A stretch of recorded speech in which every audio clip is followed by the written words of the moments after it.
how to fix all the bugs and glitches with your Instagram application.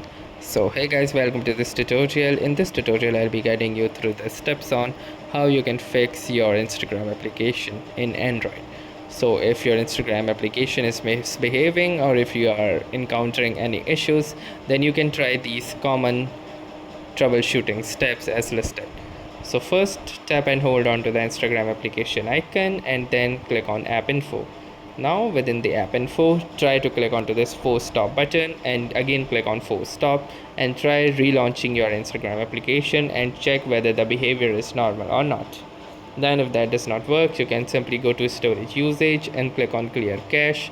This will clear or wipe out all of the temporary storage that Instagram is holding, and hopefully your issues will be resolved. Apart from that, you can also try uninstalling and reinstalling Instagram application and also rebooting your mobile device. Also look out for any updates on the Instagram applications or of your mobile device. If there are any pending updates, then you must update the application in order to resolve most of the issues and bugs. So these was some quick tips. Hopefully they will work on you. If they do let us know in the comments. Thanks for watching and have a nice day.